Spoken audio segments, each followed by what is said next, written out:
ሚስቶች ባል ስትመርጡ ስታጩ ምን አለው ብላችሁ አትበሉ። የሚቀድመው ነገር እሱ አይደለም። እግዚአብሔርን ያውቃል ወይ? እግዚአብሔርን ይፈራል ወይ? ለእግዚአብሔር ከሆነ ላንቺ ይሆንሻል፣ ለእግዚአብሔር ካልሆነ ላንቺ አይሆንሽም። አሁን የኛ መስፈርታችን ቤት ሰርቷል ወይ? መኪና ገዝቷል ወይ? ቤት ያለው ባል ከተገኘ ጥሩ ነው። ማን ይጠላል? ቤት ሰርቶ እሱ ካልተሰራ ምን ይጠቅምሻል? መኪና ገዝቷል። መኪና ያለው ባል ከተገኘ ጥሩ ነው። መኪና ገዝቶ ራሱን ካልገዛ ምን ይጠቅምሻል? እዛም የሚልከሰከስ ከሆነ በዝሙት የሚረክስ ከሆነ ለቃል ኪዳን ሚስቱ ማይታመን ከሆነ ምን ዋጋ አለው? ቁሳቁስ ብር ኖሮት ወርቅ ኖሮት እግዚአብሔር ከሌለው እግዚአብሔር የማይፈራ ከሆነ ምን ይጠቅም? የምንሰጠውን ክብር ቤተ መቅደስ ለተባለ ሰውነታችን ለምንድን ነው ክብር ማለት? ለምንድን ነው በስካር የምናቆሽሸው? ለምንድን ነው በዝሙት የምናቆሽሸው? ለምንድን ነው በሐሜት፣ በተንኮል፣ በምቀኝነት፣ በዘረኝነት ለምንድን ነው የምናቆሽሸው? መቅደሳችንን ዋጋ የተከፈለበት መቅደስ ነው። ክርስቶስ ስጋውን ቆርሶለታል፣ ደሙን አፍስሶለታል፣ ውድ ዋጋ ከፍሎለታል። በዋጋ ተገዝታችኋል ማለት ይሄ ነው። ስንቶቻችንን ቤተ መቅደስ የተባለ ሰውነታችን ዋጋ እንደተከፈለበት ምናውቅ? መቼ ሰውነታችን ክርስቶስ ዋጋ ከፍሎበታል። ባካችሁ እህቶቼ፣ ወንድሞቼ በኃጢአት አናቆሽሽ። አንተ ለዕቃ የምንሰጠውን ክብር፣ ጓደኛችን ለሰጠን ዕቃ የምንሰጠውን ክብር ቤተ መቅደስ ለተባለ ሰውነታችን ለምንድን ነው ክብር ማለት? በስመ አብ ወወልድ ወመንፈስ ቅዱስ አሐዱ አምላክ አሜን። አባቶቼ ካህናት፣ ወንድሞቼ ዲያቆናት፣ ዘማሪያን፣ ዘማሪያት በዚህ ቅድስና ስፍራ ላይ ቃሉን ለመስማት ከሩቅም ከቅርብም የተሰበሰባችሁ እናቶች፣ አባቶች፣ እህቶች፣ ወንድሞች፣ ሕፃናትን ጨምሮ በእግዚአብሔር ሰላምታ እንደምን አመሻችሁ። አሜን። አምላካችን እግዚአብሔር ያለፈውን ጊዜ በሰላምና በጤና አስፈጽሞን በእድሜያችን ላይ ይህችን ቀን ተጨማሪ አድርጎልን ቃሉ በሚነገርበት ስፍራ ላይ የሰበሰበን የአባቶቻችን አምላክ የእኛም አምላክ እግዚአብሔር ስለማይነገር ስጦታው ቅዱስ ጳውሎስ እንደተናገረ ክብርና ምስጋና ይግባው። የእናታችን የእመቤታችን የቅድስት ድንግል ማርያም ምልጃ፣ ጸሎት፣ በረከት ከሁላችን ጋር ይሁንልን። እግዚአብሔር አምላካችን በመካከላችን ተገኝቶ የተሰወረውን የወንጌል ምስጢር ለሁላችን ገልጦ የሚረበንንና የሚጠቅመንን ነገር እንዲያስተምረን የእሱ ቅዱስ ፈቃዱ ይሁንልን። ለዛሬ እግዚአብሔር በሰጠን ጊዜና ሰዓት የምንማማርበት የትምህርታችን ርዕስ የሚሆነው የነገር ፍጻሜ ከመጀመሪያው ይሻላል የሚል ይሆናል። ይህንን በርዕስነት ያነሳነውን ኃይለ ቃል በመጽሐፍ ቅዱሳችን ላይ ተመዝግቦ የምናገኘው በመጽሐፈ መክብብ ምዕራፍ 7 ቁጥር 8 ላይ የነገር ፍጻሜ ከመጀመሪያው ይሻላል። እግዚአብሔር በዚህ ርዕስ ሁላችንንም እንዲናገረን፣ ሁላችንንም በቃሉ እንዲያሳርፈን፣ እንዲያጽናናን፣ እንዲመክረን የእሱ ቅዱስ ፈቃዱ ይሆነልን። የትምህርቱ መሰረታዊ ዓላማ የሚሆነው ጅማሬያቸው የማያምሩ የሚመስሉ ነገሮችን እግዚአብሔር ፍጻሜያቸውን ማሳመር እንደሚችል ማሳየት ይሆናል። በርዕስነት ያነሳነውን ኃይለ ቃል በዚህ ስፍራ ላይ የተናገረው ጠቢቡ ሶሎሞን የተናገረው ቃል አንድ ጊዜ ወደ ርዕሳችን መሰረታዊ ሐሳብ መምጣት ይቻለን ዘንድ ገጸ ንባቡን ከቁጥር 1 ጀምረን እናነባዋለን። መጽሐፈ መክብብ ምዕራፍ 7 ቁጥር 1 ጀምሮ ከመልካም ሽቱ መልካም ስም ከመወለድ ቀን የሞት ቀን ይሻላል። ወደ ግብዣ ቤት ከመሄድ ወደ ለቅሶ ቤት መሄድ ይሻላል፣ እርሱ የሰው ሁሉ ፍጻሜ ነውና። ሕያውም የሆነ በልቡ ያኖረዋል። ከሳቅ ሐዘን ይሻላል፣ ከፊት ሐዘን የተነሳ ልብ ደስ ይሰኛልና። የጠቢባን ልብ በለቅሶ ቤት ነው፣ የሰነፎች ልብ ግን በደስታ ቤት ነው። ሰው የሰነፎችን ዜማ ከሚሰማ ይልቅ የጠቢባንን ተግሳጽ መስማት ይሻለዋል። ከድስት በታች እንደሚቃጠል እሾህ ድምፅ የሰነፍ ሳቅ እንዲሁ ነው፣ ይህ ደግሞ ከንቱ ነው። ግፍ ጠቢቡን ያሳብደዋል፣ ጉቦም ልብን ያጠፋዋል። የነገር ፍጻሜ ከመጀመሪያ ይሻላል፣ ታጋሽም ከትዕቢተኛ ይሻላል። በነፍስህ ለቁጣ ችኩል አትሁን፣ ቁጣ በሰነፍ ብብት ያርፋልና። ስለ ቃሉ የቃሉ ባለቤት የሰራዊት ጌታ አምላካችን እግዚአብሔር ስሙ ለዘላለም የተመሰገነ ይሁን። እንግዲህ ጠቢቡ ሶሎሞን መጽሐፍ ቅዱስን ስናነብ በርካታ መጽሐፍቶችን በብሉይ ኪዳን የጻፈልን ሰው ነው። አባቱ ዳዊት እየተባለ ይጠራል። እናቱ ደግሞ ቤርሳቤ እየተባለ ትጠራለች። ለምሳሌ መጽሐፈ መክብብን የጻፈው ጠቢቡ ሶሎሞን ነው። መጽሐፈ ምሳሌን፣ መጽሐፈ ተግሳጽን፣ መኃልየ ዘሰሎሞን የሚባለውን መጽሐፈ ጥበብን፣ እነዚህን አምስቱን መጻሕፍት የጻፈልን የዳዊት ልጅ ጠቢቡ ሶሎሞን። መጽሐፈ ምሳሌ፣ መጽሐፈ ተግሳጽ፣ መጽሐፈ መክብብ፣ መኃልየ ዘሰሎሞን፣ መጽሐፈ ጥበብ፣ እነዚህ አምስቱን መጻሕፍት ሶሎሞን እንደጻፋቸው የቤተ ክርስቲያን ሊቃውንት ይናገራል። እኛ አሁን ከአምስቱ መጻሕፍት መካከል በመጽሐፈ መክብብ ምዕራፍ 7 ቁጥር 8 ላይ የተጻፈውን መነሻ አድርገን ለዛሬ እናመሽበታል። እስኪ አንድ ጊዜ በእርስነት ያነሳነውን ኃይለ ቃል በአንደበት ብቻ ሳይሆን ከማስተዋል ጭምር ሆነን ሁላችን በህብረት ለመናገር ራሳችንን እናዘጋጅ። የነገር ፍጻሜ በምስኪ ከመጀመሪያው ይሻላል።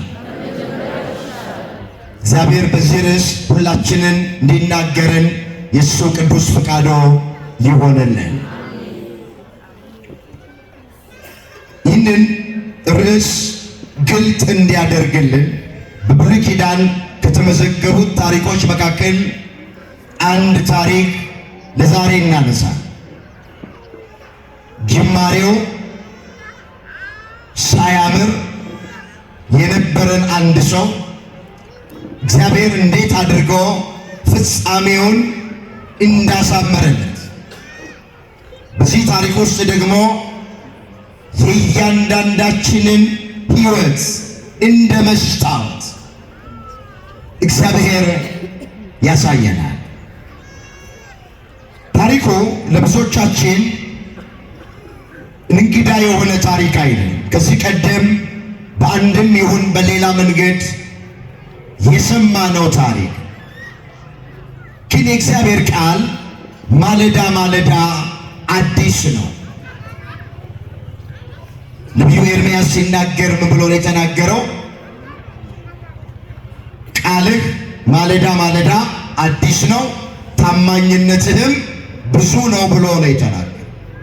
የእግዚአብሔር ቃል ሁልጊዜ አዲስ ነው። ትናንት የተጽናናንበት ዛሬ የምንጽናናበት፣ ትናንት ያረፍንበት ዛሬ የምናርፍበት፣ ትናንት ጥያቄያችን የተመለሰበት ዛሬ ጥያቄያችን የሚመለስበት፣ ትናንት እንባችን የታበሰበት የእግዚአብሔር ቃል ዛሬም እንባችን የሚታበስበት በማንም ሰው ይነገር መቼም ይነገር፣ ሁልጊዜም የእግዚአብሔር ቃል አዲስ ነው፣ አይሰለችንም።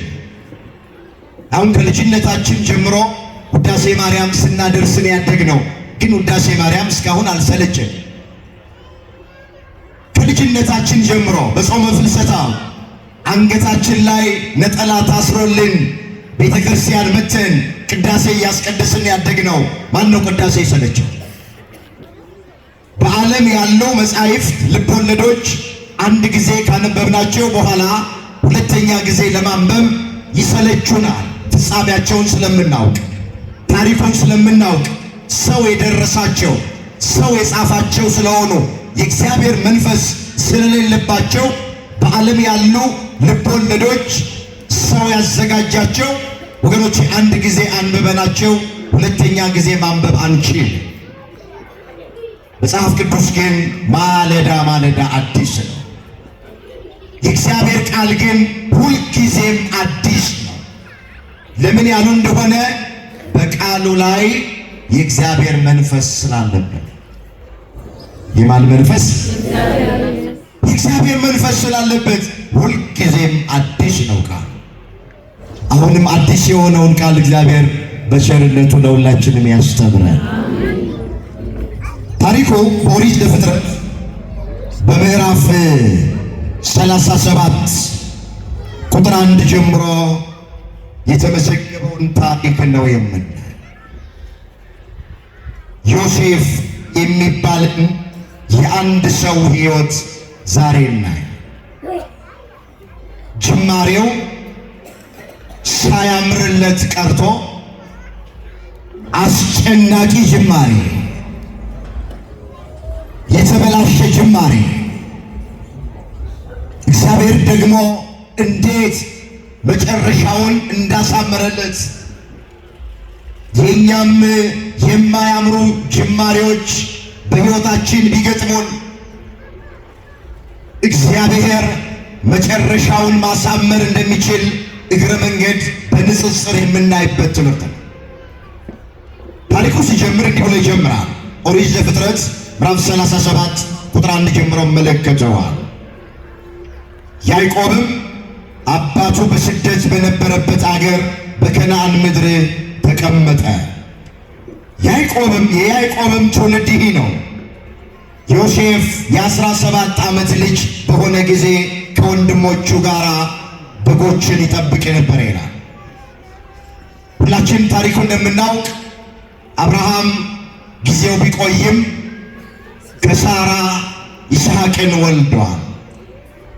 ይስሐቅም እድሜው ለጋብቻ ሲደርስ ርብቃ የምትባልን ሴት አግብቶ ያዕቆብና ኤሳውን ወልዷል። አሁን የያዕቆብን ታሪክ ይዘን ነው የምንቀጥለው። ያዕቆብ የተባለው ሰው ደግሞ ወገኖቼ ወንዶቹን እንኳን ብቻ ስንቆጥር 12 ወንድ ልጆች ወልዷል። 12ቱ ነገደ እስራኤል ተብሎ የሚጠሩት ማለት የያዕቆብ ልጆች ናቸው። ከ12ቱ ወንድ ልጆች መካከል ዮሴፍ የሚባል ልጅ አለው ያዕቆብ። ማንም ይባላል አልኳችሁ? ሁላችሁ ንገሩ። ማንም ይባል? ዮሴፍ። ዮሴፍ የስሙ ትርጉም እግዚአብሔር ይጨምራል ማለት ነው። እግዚአብሔር ምን ይላል? እግረ መንገድ ስም ስታወጡ ከቻላችሁ ከመጽሐፍ ቅዱስ አውጡ። የሚያንጹ ስሞች፣ ትርጉም ያላቸው ስሞች፣ እግዚአብሔር የሚከብርባቸው ስሞች አሉ። አሁን ዛሬ በጣም የሚያስደነግጡ ስሞች፣ ምንም ማያንጹ ስሞች፣ ትርጉም የሌላቸው ስሞች ብዙ ሰው ያወጣል። ወይም ስም ስናወጣ ታሪኩን አናውቅም፣ ለአጠራር ስራ ማረብ ብቻ ዝም ብለው ለልጆቻቸው ስም ያወጡ ሰዎች አሉ። ልጆቹ ካደጉ በኋላ የስማቸውን ትርጉምና ታሪኩ ከመጽሐፍ ቅዱስ አኳያ ምን እንደሆነ ሲያውቁ ከወላጆቻቸው ጋር ይጣላል። አሁን ልጁን ዲና ብሎ የሚጠራ ሰው እንዴት ይኖራል? ዲና ማለት ስሙ ሊያምር ይችላል ለአፍ ሲጠራ። መጽሐፍ ቅዱስን ስታነቡ ግን የዲና ታሪክ የተበላሸ ታሪክ ነው። አባቶቻችን ምን ይላሉ? ስም ከስብ በላይ ይሸታል። ስም በራሱ ወደ በጎ ነገርም ወደ ክፉ ነገርም ይስባል።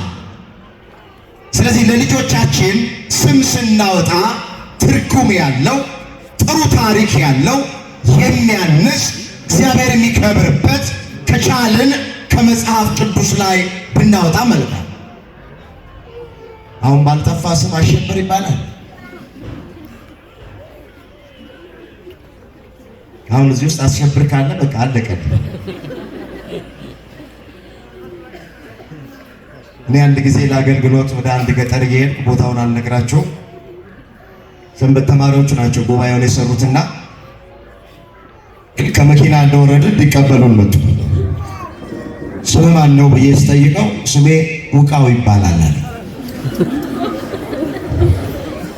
የአባት ስም ማን ነው ላሉ ደብልቅ። አሁን እናት ባልጠፋ ስም ልጇን እንዲህ ብላ ትጠራለች። ስለዚህ ዮሴፍ ማለት እግዚአብሔር ይጨምራል።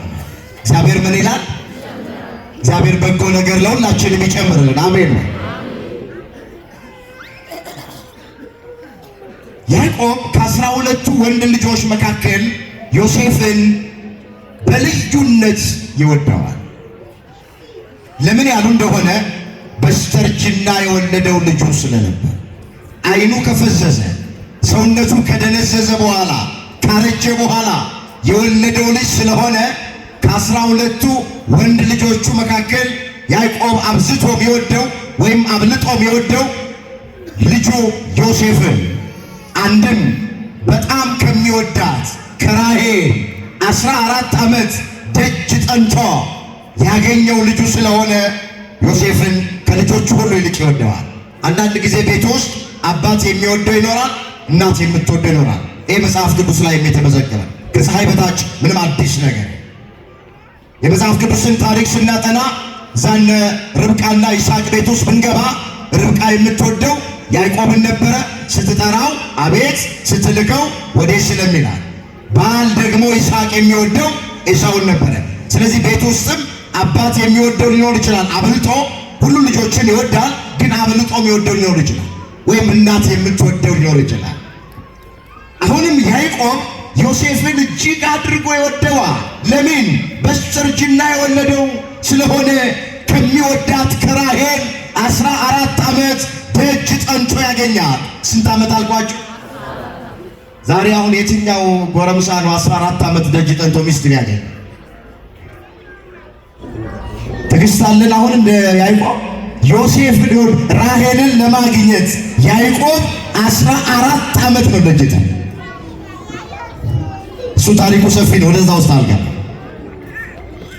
በጣም ስለሚወደው የተለየች ልብስ ገዛና ለዮሴፍ አለበሰው። ያዕቆብ እንዲህ ይላል፣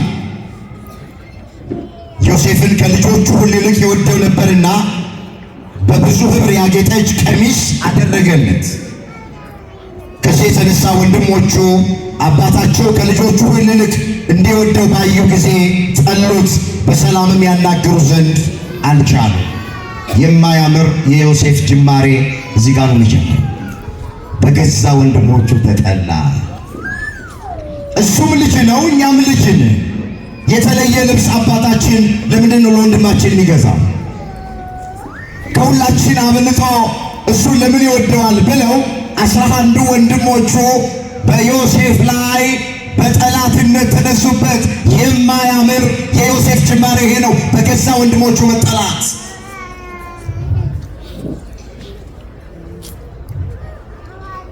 ህልም የማለም ጸጋ አለው ዮሴፍ። አንድ ቀን ህልም አለምና ለወንድሞቹ ነገራቸው።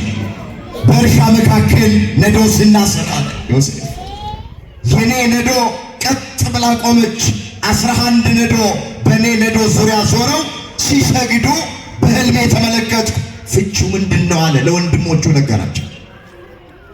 11 ነዶ የተባልን እኛ 11 ወንድሞች ነን። መሃል ላይ የቆመችው ነዶ ያንተ ምሳሌ ናት። እኛ 11ዳችን ላንተ እንሰግድ ነው እንዴ ብለው አስቀድመው ከጠሉት ጥል በላይ አብልጠው ጠሉት ይላል መጽሐፍ። የማያምሩ የዮሴፍ ጅማሬዎችን እያየን ነው። ጠሉት፣ በቃ ወንድሞቹ ለዓይናቸው ጠሉት፣ በሰላምም ያናገሩት ዘንድ አልቻሉም። የገዛ ወንድሞቹ ጠሉት። መጽሐፍ ምን ይላል? የሰው ጠላቱ የቤቱ ሰዎች ናቸው። ጠላት ከሩቅ አይመጣም። እዚህ በማቴዎስ ወንጌል ምዕራፍ 10 ቁጥር 36 ላይ የእግዚአብሔር ቃል ምን ይላል? የሰው ጠላቱ የቤቱ ሰዎች ናቸው። አቤልን የገደለው ወንድሙ ቃየን ነው። ዮሴፍን የጠሉት ኋላም የሚሸጡት ወደ ጉድጓድ የሚጥሉት እናየዋለን፣ የገዛ ወንድሞቹ ናቸው። ጌታችን መድኃኒታችን ኢየሱስ ክርስቶስን ለመስቀል ሞት አሳልፎ የሰጠው ከዋለበት የዋለ ካደረበት ያደረ የእጁን ተአምራት በዓይኖቹ የተመለከተ የቃሉን ትምህርት በጆሮቹ ያደመጠ ይሁዳ ነው። ኢየሱስ ክርስቶስን ለመስቀል ሞት አሳልፎ የሰጠው የሰው ጠላቱ የቤቱ ሰዎች ናቸው። ጠላት ከሩቅ አይመጣም። የቤተ ክርስቲያን ጠላቶች፣ የኛ ጠላቶች ወገኖቼ የቅርባችን የሆኑ ሰዎች ናቸው።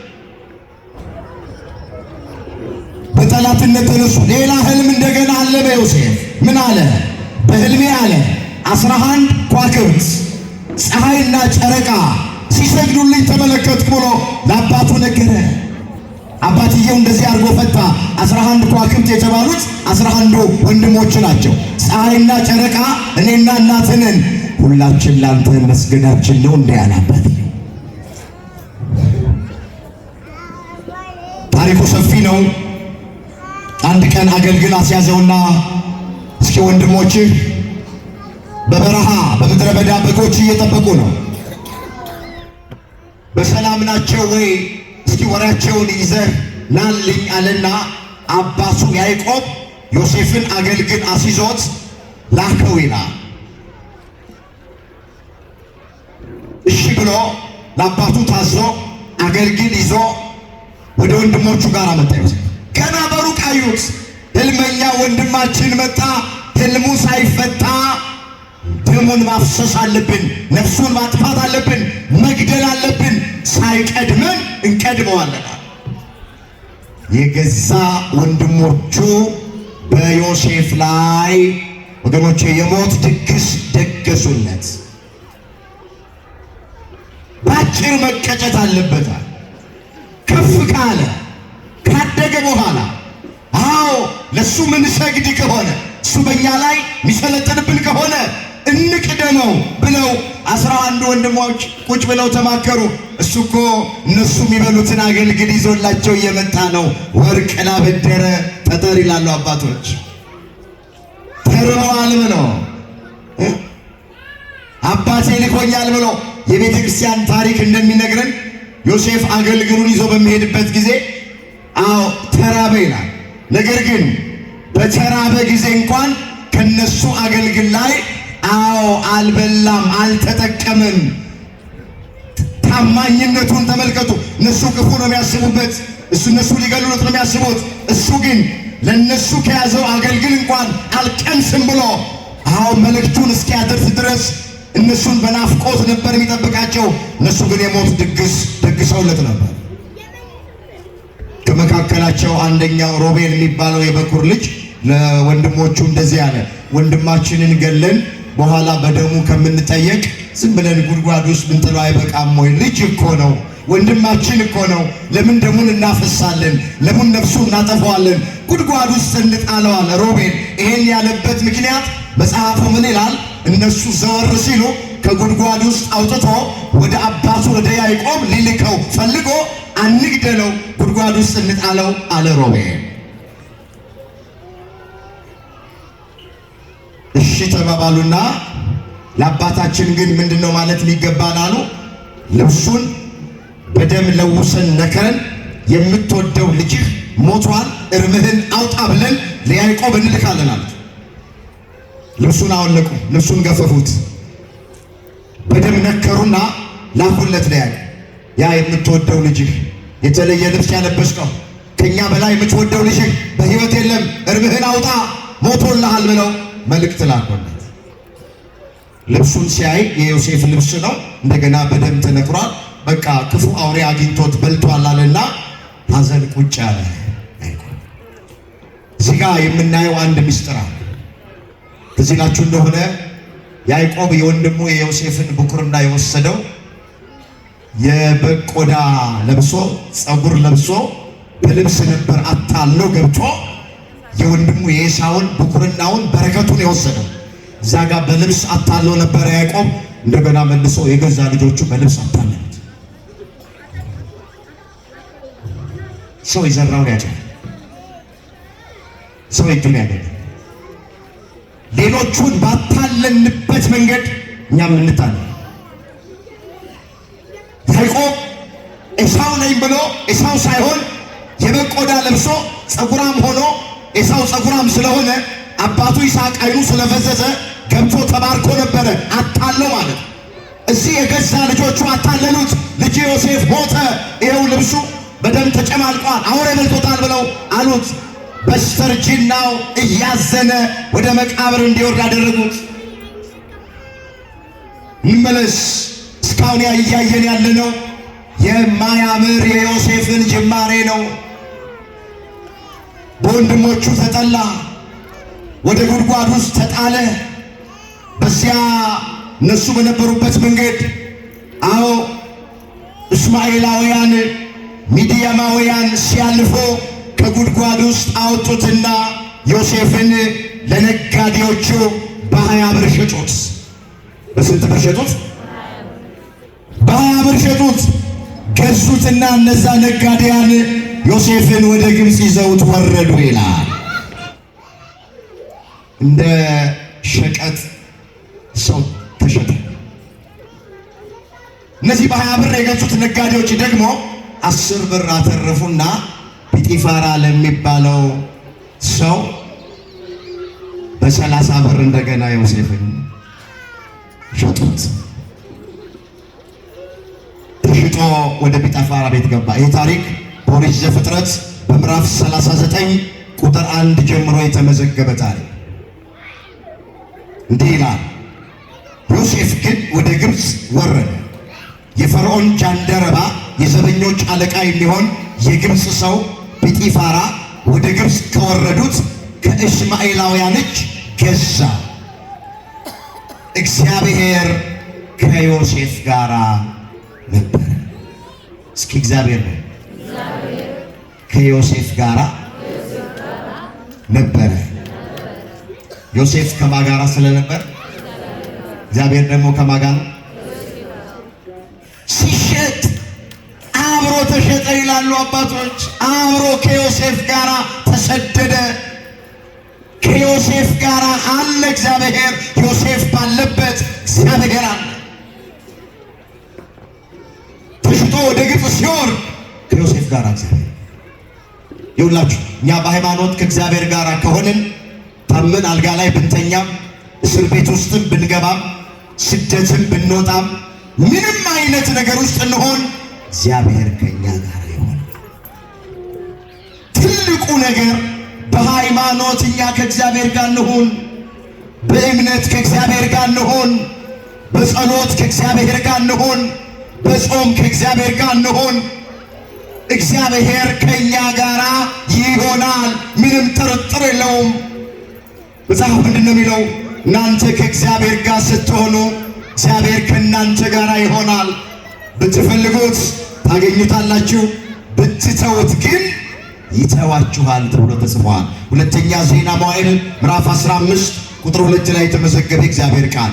እስኪ ላስቸግራችሁ፣ ቃሉን ከኔ ቀጥላችሁ ተናገሩ። እናንተ በውስጥ ያልተናገረ ሰዋል የእግዚአብሔር ቃል ነው። ሁላችሁ ተናገሩ። እናንተ ከእግዚአብሔር ጋር ስትሆኑ እግዚአብሔር ከእናንተ ጋር ይሆናል። ከማን ጋር ይሆናል? እኛ ከማን ጋር ከሆንን? ጥያቄው እኛ ከእግዚአብሔር ጋር ወይ ብቻ ሰው ጥያቄ። እኛ ከእግዚአብሔር ጋር ነን ወይ? ጥያቄው በእምነት ከእግዚአብሔር ጋር ነን? በጸሎት ከእግዚአብሔር ጋር ነን? ጠዋት ማታ መቼ ነጋ? እመኑኝ እኛ ከእግዚአብሔር ጋር ከሆንን የትም ቦታ እንሆን ተሰደን አገር ለቀን ብንሄድ እዛ በተሰደድንበት ቦታ ማን ይኖራል? እስር ቤት ውስጥ ብንጣል እስር ቤት ውስጥ ከኛ ጋር ማን ይሆናል? በታመን አልጋ ላይ ብንተኛ መኝታችንን ማን ያነጥፍልናል? ብንራብ ማን ያበላናል? ብንጠማ ማን ያጠጣናል? ብንታረዝ ማን ያለብሰናል? ቢጎልብን የጎደለውን ማን ይሞላል? እኛ ከማጋራ ከሆነ ሁልጊዜም ከእሱ ጋር እንድንኖር አምላካችን እግዚአብሔር በቸርነቱ ይርዳል። ይኸውላችሁ የጸሎት ሕይወት ካለን በደንብ አድርጋችሁ ስሙኝ፣ ከእግዚአብሔር ጋር ማለት በተን እዚህ ቅዳሴ የምናስቀድስ ከሆነ ወገኖቼ ከእግዚአብሔር ጋር እንዲህ ባለ ጉባኤ ቁጭ ብለን ቃሉን የምንሰማ ከሆነ ከእግዚአብሔር ጋር እግዚአብሔርን በፍጹም ልባችን፣ በፍጹም ነፍሳችን፣ በፍጹም ኃይላችን የምናምነው ከሆነ ከእግዚአብሔር ጋር ከእግዚአብሔር ጋር የምንሆንባቸው መንገዶች በርካታ ናቸው። እንዳትረሱ። ጸሎት የመጀመሪያው እምነት። አማኝ ሁልጊዜ ከእግዚአብሔር ጋር፣ እግዚአብሔርም ከሱ ጋር። እግዚአብሔር ከዮሴፍ ጋር ነበረ አለና ዝቅ ብሎ ስራውም የተከናወነለት ሰው ሆነ። እስኪ ስራውም ብሎ የተከናወነለት ሰው ሆነ። ስራችን የሚከናወንልን እግዚአብሔር ከማጋ ከሆነ ነው። የምንሰራው ስራ የሚከናወንልን ስለኛ ቅልጥፍና አይደለም፣ ስለ ትምህርት ዝግጅታችን አይደለም፣ ስለ ተጨነቅን አይደለም፣ ስለኛ መውጣት መውረድ አይደለም። ትምህርት አያስፈልግም፣ አልወጣንም።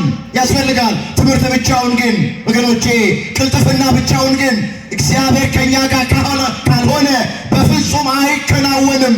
ተምረን ቁም ነገር መድረስ የምንችለው፣ ነግደን ማስረፍ የምንችለው፣ ሮጠን መቅደም የምንችለው፣ አስበን ማሳካት የምንችለው እግዚአብሔር ከኛ ጋር ከሆነ ብቻ ነው። ያለ እግዚአብሔር ምንም ማድረግ አንችልም። መጽሐፍ እንደዚህ ይላል፣ ያለ እኔ ምንም ልታደርጉ አትችሉ። ወጥቶ መግባት በእግዚአብሔር ነው። ተቀምጦ መነሳት በእግዚአብሔር ነው። አጭቶ ማግባት በእግዚአብሔር ነው። አግብቶ የተባረከ ልጅ መውለድ በእግዚአብሔር ነው። ሁሉም በእግዚአብሔር ነው።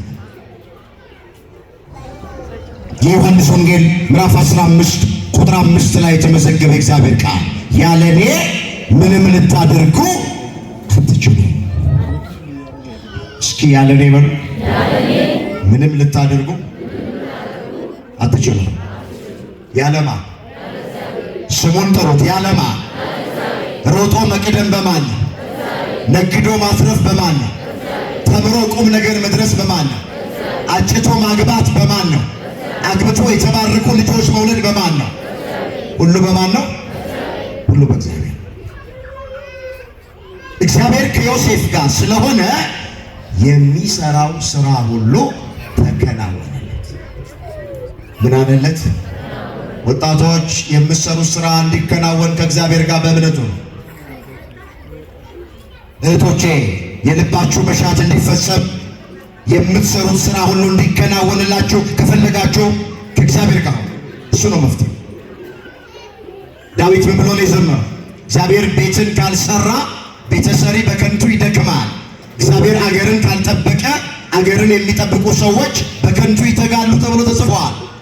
ዘመዝሙር 126 ቁጥር 1 ላይ የተመዘገበ ቃል እግዚአብሔር ቤትን ካልሰራ ቤተሰሪ በከንቱ ይደክማል። እግዚአብሔር አገርን ካልጠበቀ አገርን የሚጠብቁ ሰዎች በከንቱ ይተጋሉ። ሁሉ የሚሆነው በማን ፈቃድ ነው? በእግዚአብሔር ፈቃድ። የሚሰራ ሁሉ ተከናወነለት። እንመለስ ወደ ቀደመ ነገራችን።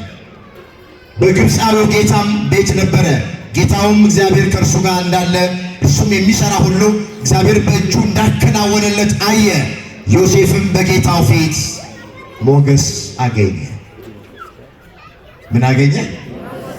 ሞገስ አገኘ። በቤቱ ላይ ሁሉ አሰለጠነው። ጲጢፋራ ዮሴፍ ሾመው። ያላንተ ፈቃድ ሚገባ ሚወጣ ነገር የለም ብሎ ከሚስቱ በስተቀረ ይሄ ንጉሥ ሁሉን ለዮሴፍ አሳልፎ ሰጠ።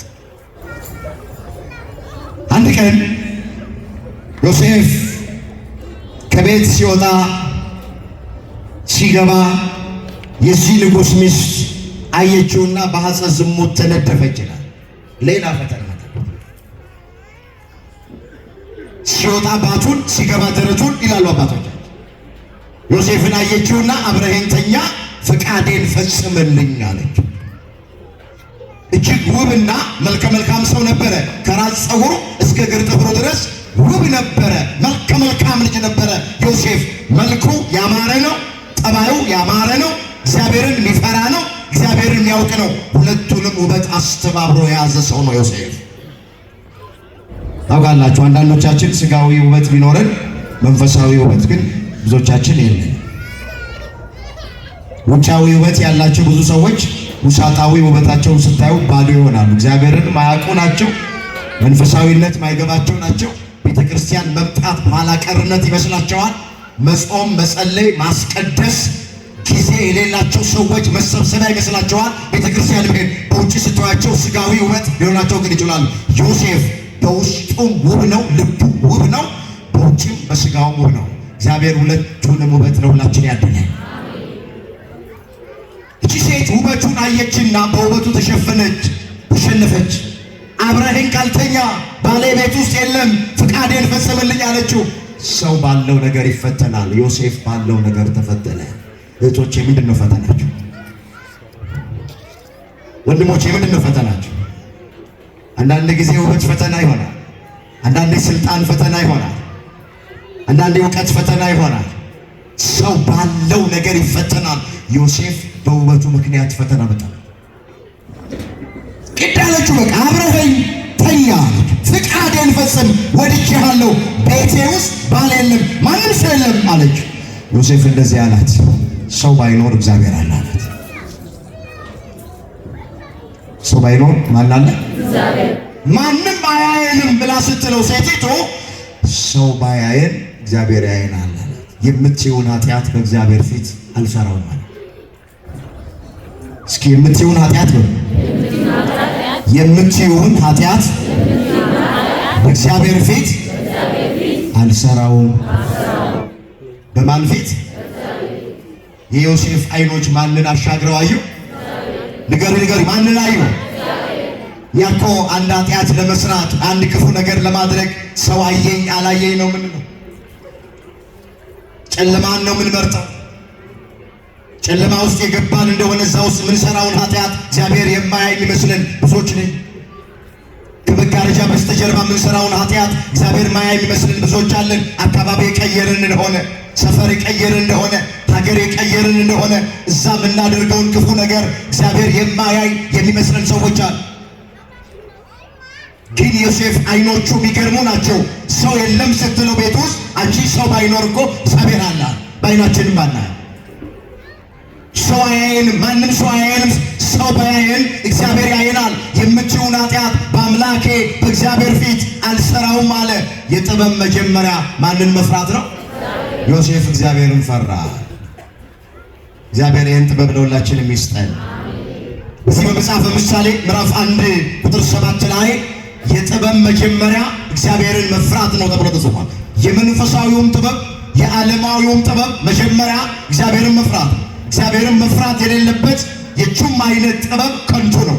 መንፈሳዊ ጥበብ ቢኖረን ጥሩ አድርጎ የመስበክ፣ ጥሩ አድርጎ የመዘመር፣ ጥሩ አድርጎ የመቀደስ፣ ጥሩ አድርጎ ቅኔ መቀኘት፣ ጥሩ አድርጎ ከበሮ የመምታት ጥበብ ኖሮን እግዚአብሔርን ማንፈራ ከሆነ ጥበብ መንፈሳዊ ከንቱ ነው። የጥበብ መጀመሪያ ማንን መፍራት ስለሆነ ደግሞ ዓለማዊ ጥበብ ኖሮን የሂሳብ፣ የፊዚክስ፣ የኬሚስትሪ መንኮራኩር የማምጠቅ ጨረቃ ላይ ቤት የመስራት 4-5 ቋንቋ የመናገር ጥበብ ኖሮን እግዚአብሔርን ማንፈራ ከሆነ ዓለማዊውም ጥበብ ከንቱ ነው ይለዋል መጽሐፍ። የጥበብ መጀመሪያ ማንን መፍራት ስለሆነ አምላካችን እግዚአብሔር እሱን የሚፈራ ልብ ለሁላችንም ያድል። ይኸውላችሁ አሁን ትውልዱ እግዚአብሔርን ስለማይፈራ ነው ይህንን ወንጀል አሁን አይናችን የሚያየው ጆሮአችን የሚሰማ ወንጀል የሚፈጸመው። ትውልዱ እግዚአብሔርን አልፈራ ስላለ ነው። እግዚአብሔርን የማይፈራ ትውልድ ለሕገ መንግሥት መገዛት አይችልም። እግዚአብሔርን የማይፈራ ትውልድ ለፖሊስ ሊታዘዝ አይችልም። ይኸውላችሁ ለአሁን ለሀገራችን ለኢትዮጵያ የሚያስፈልገው ፈሪሃ እግዚአብሔርን ማወቅ መማር። ፈሪሃ እግዚአብሔር ያለው ሰው ለትዳሩ ታማኝ ነው። እግዚአብሔርን የሚፈራ ባል ለቃል ኪዳን ሚስቱ ታማኝ። ሚስቶች ባል ስትመርጡ ስታጩ ምን አለው ብላችሁ አትበሉ። የሚቀድመው ነገር እሱ አይደለም። እግዚአብሔርን ያውቃል ወይ?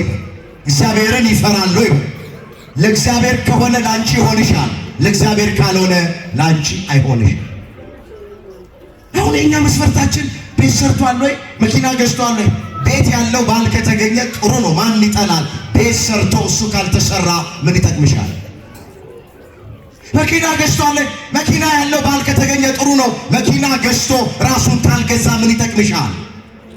እዛም የሚልከሰከስ ከሆነ በዝሙት የሚረክስ ከሆነ ለቃል ኪዳን ሚስቱ ማይታመን ከሆነ ምን ዋጋ አለው? ቁሳቁስ ብር ኖሮት ወርቅ ኖሮት እግዚአብሔር ከሌለው እግዚአብሔር የማይፈራ ከሆነ ምን ይጠቅምሻል? ስለዚህ ሁላችሁ መስፈርታችን ፈሪሃ እግዚአብሔር፣ እሱን የሚፈራ ልብ እግዚአብሔር ለሁላችን በቸርነቱ ያድርግ። የምትይውን ኃጢአት በእግዚአብሔር ፊት አልሰራውም ማለት ማን ስለፈራ ነው? እግዚአብሔርን የሚፈራ ሰው ነጋዴውም ታማኝ ይሆናል፣ ባልም ታማኝ፣ ሚስትም ታማኝ። ወገኖቼ ሁሉም ሰው ታማኝ መሆን የሚችለው ፈሪሃ እግዚአብሔርን የሚያከውን እሱን የሚፈራ ልብ እግዚአብሔር ለሁላችን በቸርነቱ ያድርግ። እምቢ አላት፣ አልፈጽም ማለት ታሪኩ እንደምናውቅ እምቢ ሲላት አንድ ቀን ጠበቀችና ተጠመጠመችበት ይላል። አስገድዳ እንትን ማለት ነው። ተጠመጠመችበት፣ ፈቃዴን ፈጽምልኝ ብላ ስትጠመጠምበት ልብሱን አወለቀና ሮጦ ከቤቱ ወጣ ይላል። አሁን ወጣቶች እንደዚህ አይነት አጋጣሚ ቢገኝ እንኳን ዘንቦብሽ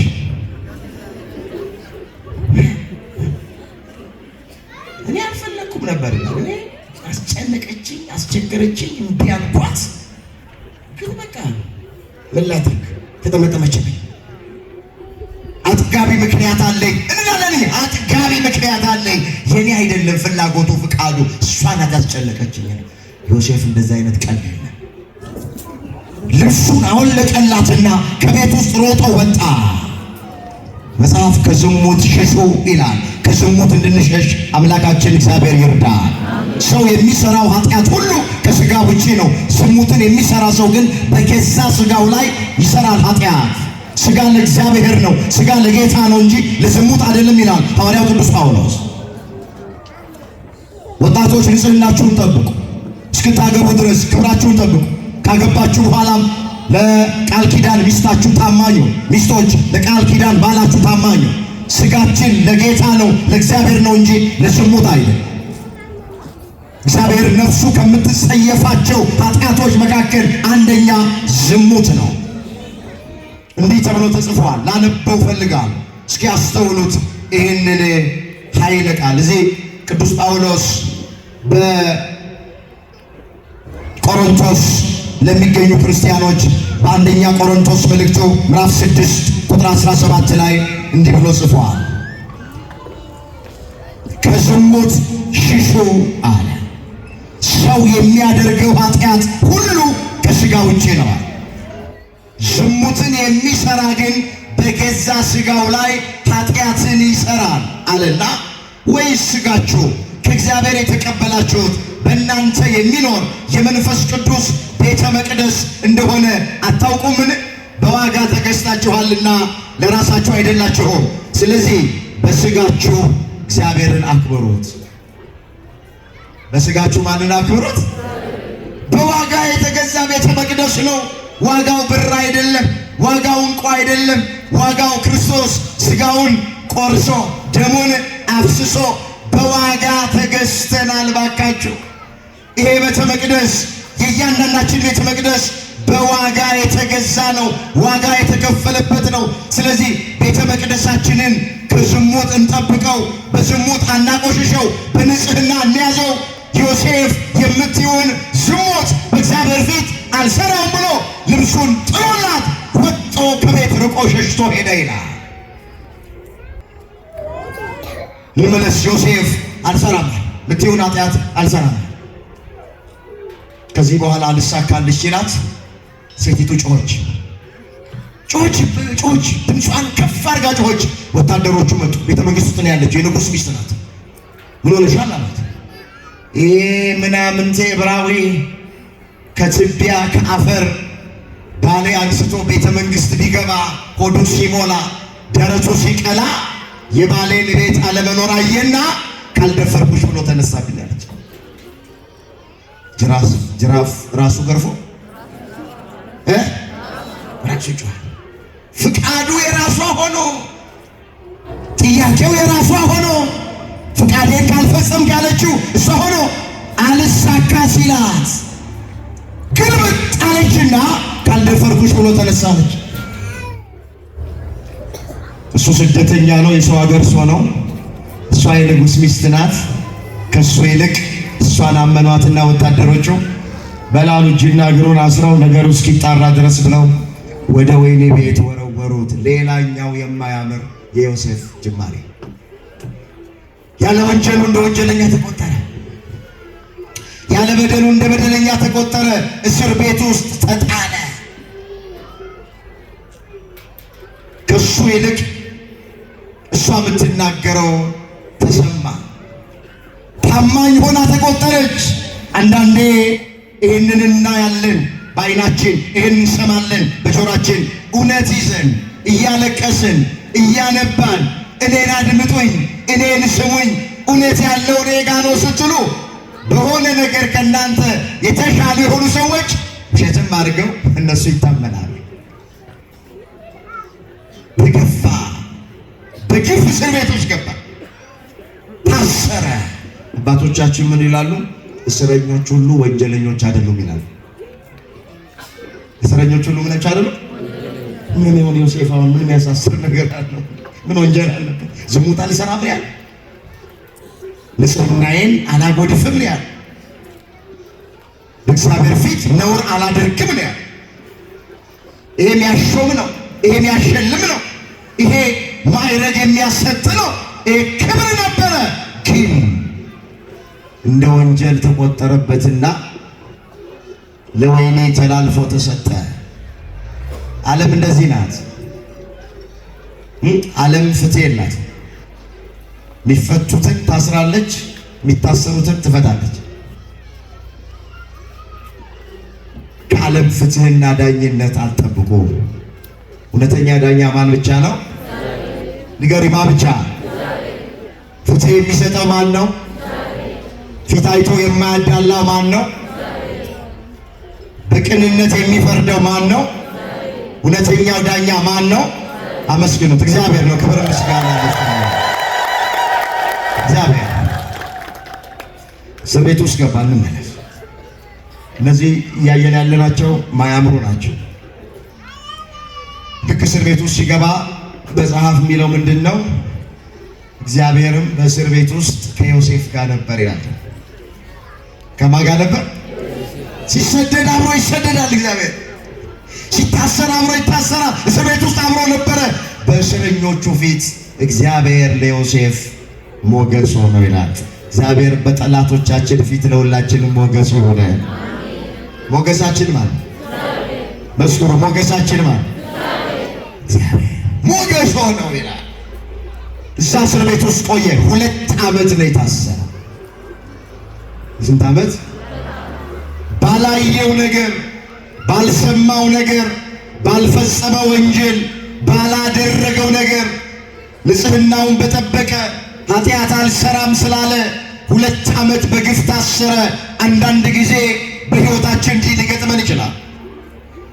ወንጀል ሳንሰራ፣ ሕግ ሳንተላለፍ፣ ወገኖቼ ኃጢአት ሳይገኝብን ለክፉ ነገር ተላልፈን ልንሰጥ እንችላለን። እንዳትደነቁ።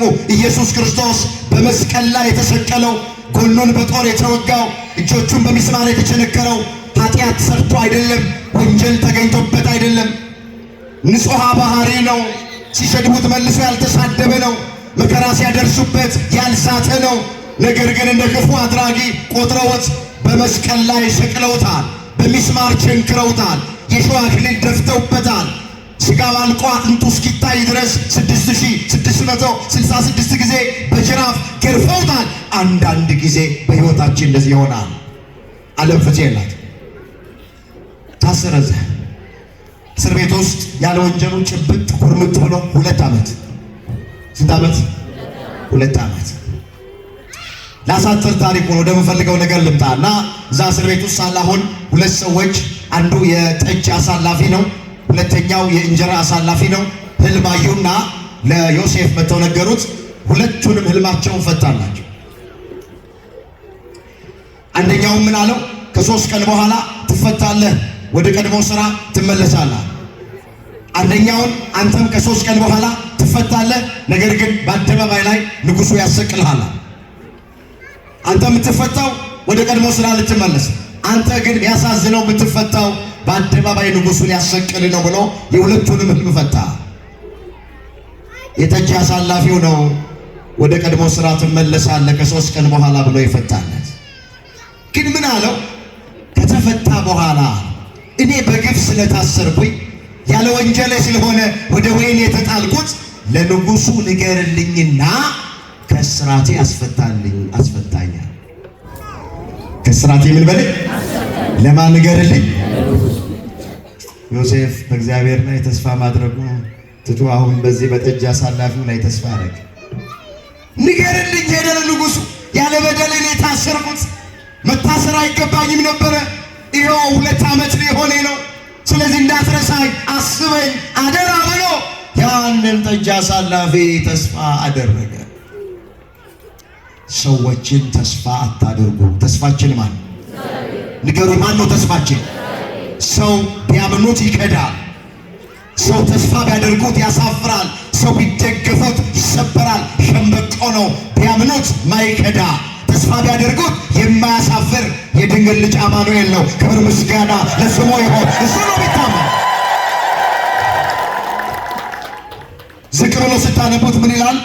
የጠጅ አሳላፊው ግን ዮሴፍን አላሰበውም፣ ረሳው።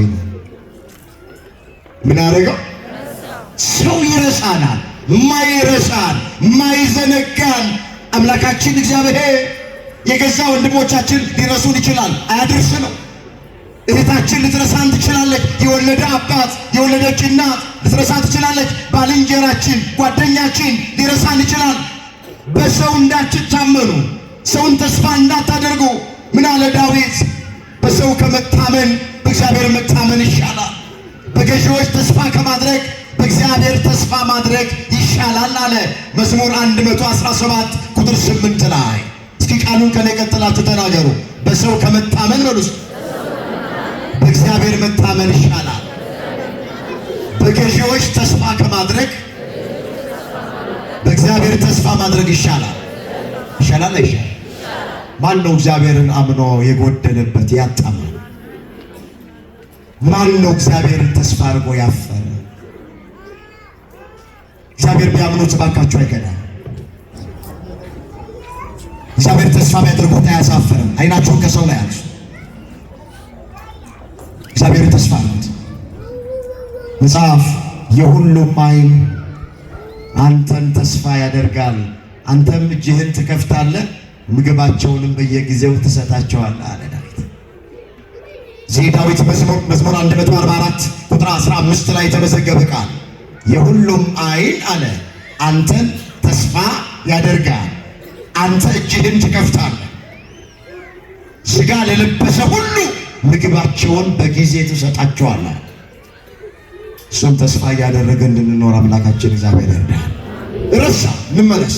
ያ የጠጅ አሳላፊ እንዳትረሳኝ አሳስብልኝ፣ አደራ፣ በግፍ ነው የታሰርኩት፣ ለንጉሱ ንገርልኝ ያለው ሰው አላስበው፣ ረሳው።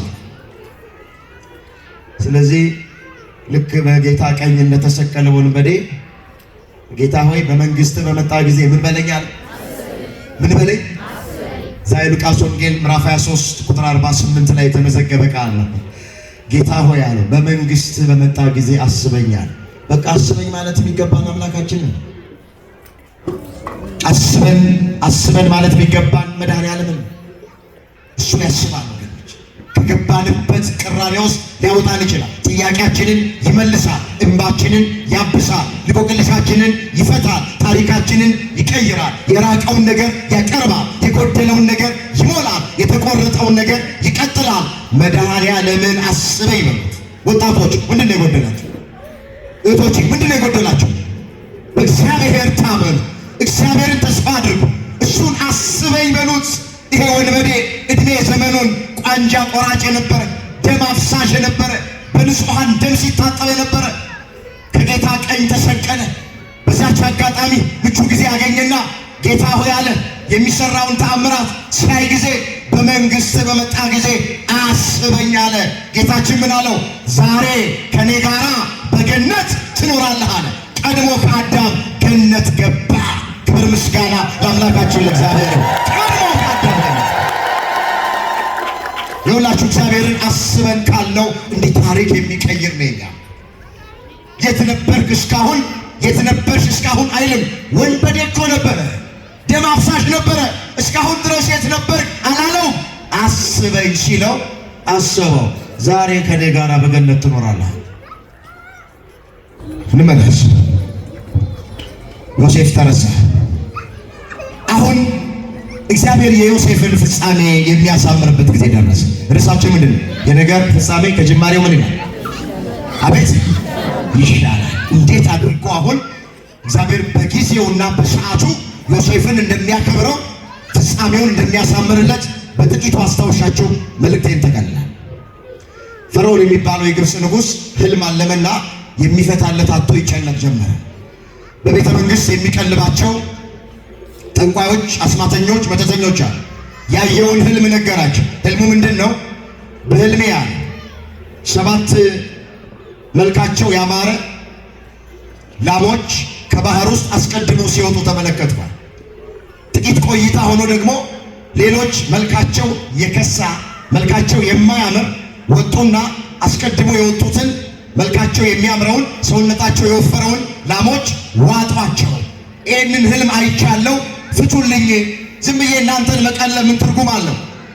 አርጄ አልበላችሁ፣ አሁን ተጨንቅ ያለው ህልሜን ፍቱአልና በዛ በቤተ መንግሥት የሚቀልባቸውን ጠንቋዮች ነገራቸው ፈርዖን ይላል። አንዱም ጠንቋይ የዮሴፍን ህልም ሊፈታ አልቻለም ይላል። ለችግሩ መፍትሄ ሊሰጡት አልቻለም አንዳቸውም ይላል። የዚህን ጊዜ አሁን ያ የጠጅ አሳላፊ መጣና ለፈርዖን ነገረው። እዛ እስር ቤት ውስጥ በግፍ የታሰረ ዮሴፍ የሚባል ሰው ህልም ጥሩ አድርጎ ይፈታል፣ ህልምን ያልማል፣ ህልምንም ይፈታል። እሱን አስጠርተ ህልምህን ብትነግረው ጥሩ አድርጎ ይፈታልሃል አለ። በሉ አስቸክሩት እናምጧል፣ ቶሎ አምጡ ተባለ። እግዚአብሔር የዮሴፍን ፍጻሜ የሚያሳምርበት ጊዜ ደረሰ። አሁን ተመልከት። ይኸውላችሁ እግዚአብሔር መስራት ከጀመረ ሰዎችን እያስጨነቀ ነው ለእኛ ስራ የሚሰራል። ፈርዖንን አስጨነቀው፣ በህልም አስጨነቀው። ህልም አይቶ የሚፈታለት አጣ። ዮሴፍ ነው መፍታት የሚችለው። አስጠራው። በግፍ ታስሯል አሉት። ላነበው ፈልጋለሁ። በዚህ በኦሪት ዘፍጥረት በምዕራፍ 41 ላይ የተመዘገበ ቃል ነው። ከ2 ዓመትም በኋላ ከስንት ዓመት በኋላ? 2 ዓመትን የታሰረው በግፍ ፈርዖን ህልም አየ። እነሆም በወንዝ ዳር ቆሞ መልካቸው ያማረ ስጋቸው የወፈረ 7 ላሞች ከወንዙ ወጡ፣ በውሃ ዳርም በመስክ ይሰማሩ ነበር። ከእነርሱ በኋላ መልካቸው የከፋ ስጋቸው የከሳ ሌሎች 7 ላሞች ከወንዙ ወጡ። በእነዚያም ላሞች አጠገብ በወንዙ ዳር ቆመው ነበረ። መልካቸው የከፋ ስጋቸው የከሳ እነዚያ ላሞችን መልካቸው ያማረውን ስጋቸው የወፈረውን 7ቱን ላሞች ዋጧቸው። ይሄ ነው ሁሉ። ማን ይፍታ? ዮሴፍ ይጠራ ተባለ። ቅድም እንደተረከ ቁጥር 14 ላይ እንደዚህ ነው። ዘፍጥረት 41 ቁጥር 14 ፈርዖን ልኮ ዮሴፍን አስጠራ፣ በግዞት ቤትም አስቸኮሉት። እርሱም ተላጨ፣ ልብሱንም ለወጠ፣ ወደ ፈርዖንም ገባ። ፈርዖንም ዮሴፍን አለው፣ ህልምን አየሁ፣ የሚተረጉምም አልተገኘም። ህልምን እንደሰማ እንደምትተረጉም ስላንተ ሰምቻለሁ። ዝናህን ሰምቻለሁ። ጥሩ አድርገህ ህልም እንደምትፈታ ህልመኛ እንደሆንክ ይሄ ጸጋ እንዳለ ስላንተ ዝና ሰምቻለሁ። እባክህ ህልሜን ፍታልኛል። ህልሜን ምን በልልኝ? ይኸውላችሁ እግረ መንገድ ህልም ሁሉ ከእግዚአብሔር አይደለም። አሁን አንዳንዱ ሰዎች በህልማቸው ቀይ ሴት ካዩ አርሴምዬን አየኋት ትላለች። አንቺ እንደዚህ ሰዎች እኮ ዛሬ በህልሜን ቡና ቁጭ አርጋ ጎረቤቶቿን ጠርታ አንቺ ዛሬ እኮ በህልሜ ማርያምን አየኋት፣ አርሴማን አየኋት። ህልም ሁሉ እግረ መንገድ ከእግዚአብሔር አይደለም። አንዳንዴ ሴጣንም ህልም ያሳያል። ህልም ከ3ቱ ገና ይላሉ አባቶች። አንደኛው ከእግዚአብሔር ነው። አንደኛው ከማን ነው? ከእግዚአብሔር ነው። ሁለተኛው ከሰይጣን ነው። ሁለተኛው ከምንድን ነው? ከሰይጣን ነው። ሶስተኛው ይላል ሰው የተፈጠረው ከአራቱ ባህሪያተ ሥጋ ነው እና የተፈጠርንበት ነገር አራቱ ባህሪያተ ሥጋ አንዱ ሲያየን በህልማችን እናያለን። አራቱ ባህሪያተ ሥጋ የሚባሉት እሳት፣ ንፋስ፣ ውሃና መሬት ናቸው። ለምሳሌ የእሳትነት ባህሪ ሲያይልብን በህልማችን ውስጥ በእሳት ውስጥ ገብተን ስንቃጠል እናያለን አሉ የቤተክርስቲያን ሊቃውንት። የውሃነት ባህሪ ሲያይልብን ውሃ ውስጥ ገብተን ባህር ውስጥ ገብተን ስንዋኝ የሚያወጣን አጥተን ስንጨነቅ እናያለን። ስለዚህ ህልም ከአራቱ ባህሪያተ ሥጋም ይታያል። ሶሎሞን ደግሞ እንደተናገረ ህልም ከስራ ብዛትም ይታያል። ቀን በስራ ከደከምን ማታ በህልማችን ስንሰራ የነበረውን ነገር ልናየው እንችላል። ሁሉም ህልም ከእግዚአብሔር አይደለም። ከእግዚአብሔር ይሆናል፣ ከሰይጣን ይሆናል፣ ከአራቱ የሥጋ ባህሪያት ይሆናል። ከስራ ብዛትም በህልም ሊታይ ይችላል። መለየት ያስፈልጋል። አሁን ይሄ ፈርዖን ያየው ህልም ግን ከእግዚአብሔር የሆነ ህልም ነው። ህልምህን እግዚአብሔር ይፍታልህ አለ። እግዚአብሔር በጎ ህልም እንድናይ ሁላችንን ይርዳል። በአቅማችን እንድናለም እግዚአብሔር ይርዳል። እትየዋ ንስሐ አባቷ ጋር መጣች አሉ ህልም አየሁ ብላ። እስኪ እናንሳት እችን ሴት ምንድን ነው ያየሽው ሲሏት፣ በህልሜ አለች ልብሰ ተክህኖ ለብሼ ሞጣይት ደርቤ ጥምጥም ጠምጥሜ የወርቅ ጽና ይዤ ቤተ መቅደሱን ሳጥና አየሁ አለች ሴትየዋ። የንስሐ አባቷ ደነገጡና እስኪ ድገሚ አሏት።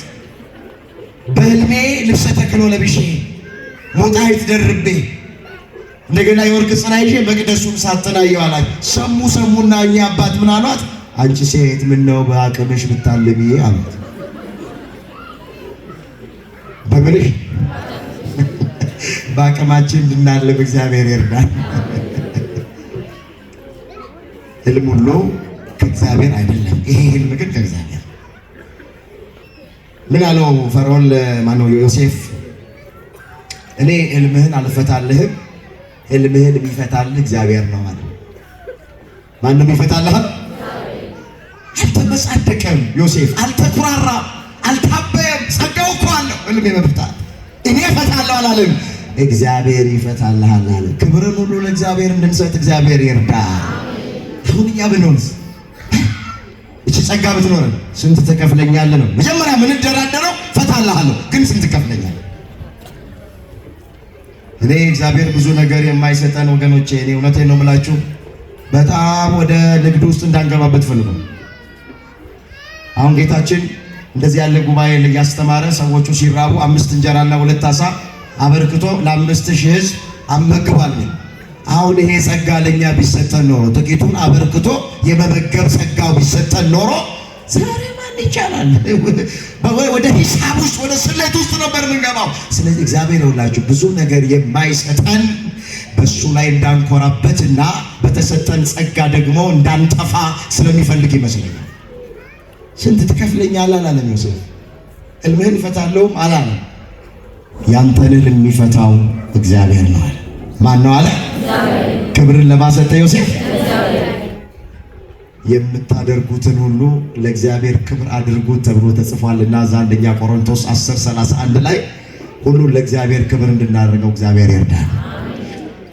ፈታልን ጥሩ አድርጎ 7 ላሞች አስቀድሞ ከወንዙ መውጣታቸው በግብፅ ምድር ላይ 7 ዓመት ጥጋብ ይሆናል። ጥጋብ ይሆናል፣ ይትረፈረፋል፣ በረከት ይሆናል። 7 የከሱ ላሞች ከኋላ ከወንዙ ወጥተው የመጀመሪያዎቹን መዋጣቸው ከ7 ዓመት ጥጋብ በኋላ 7 ዓመት ደግሞ ረሃብ ይሆናል። ይሄ ነው እግዚአብሔር ላንተ ያሳየ ህልም። ይሄ በጥጋቡ ሰዓት በደንብ የረሃቡን ዘመን ማለፍ እንድትችሉ ሰብሉን፣ እህሉን፣ ምግቡን በደንብ አድርጋችሁ ሰብስቦ እግዚአብሔር ወደፊት የሚሆነውን ነገር አስቀድሞ በህልም ነግሮሃል። ህልሙ ሲፈታ ይሄ ነው አለው። ደስ አለው ፈርዖን። ከጣቱ ላይ ያለውን ቀለበት አወለቀና ለዮሴፍ አጠለቀለት። አስሊት የምትባል በጣም መልከ መልካም ውብ ቆንጆ ልጅ ነበረችው፣ የንጉሱ የፈርዖን ልጅ። እሷን አመጣና ሚስት አድርጎ አጋባ። ከዚህ በኋላ ምን አለው? በግብፅ ሀገር ያላንተ ፈቃድ ምንም የሚወጣና የሚገባ ነገር የለም።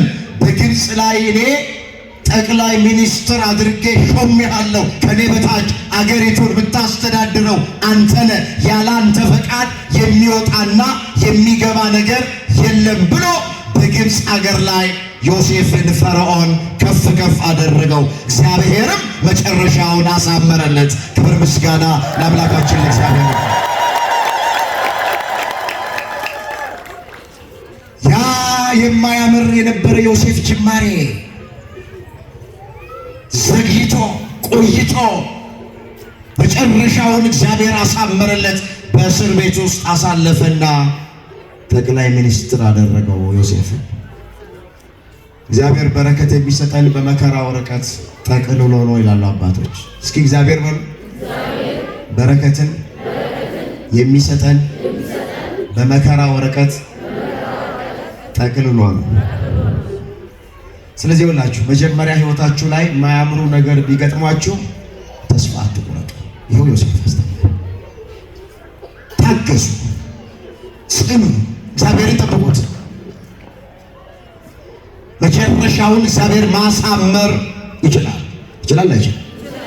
አቤት ይኸው ይችላል። ኳሳይ ማን ነው አሁን ይሄ በመጽሐፍ ቅዱስ ባይጻፍ የሚያምነው? ዮሴፍ በዚህ ውስጥ አልፎ ይሄን ያክል ክብር፣ ይሄን ያክል ሹመት፣ ይሄን ያክል ማዕረግ፣ ይሄን ያክል በረከት አገኘ ብሎ መጽሐፍ ቅዱስ ላይ ባይጻፍ ኖሮ ማን ያምን? ግን እግዚአብሔር የሚሳነው ነገር የለም። ለሰው የማይቻለው ነው ለማን ይቻላል?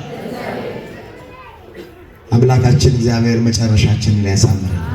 እስኪ መጨረሻዬ ድገሙት፣ እስኪ ሰልሱት፣ አሳምረልኝ።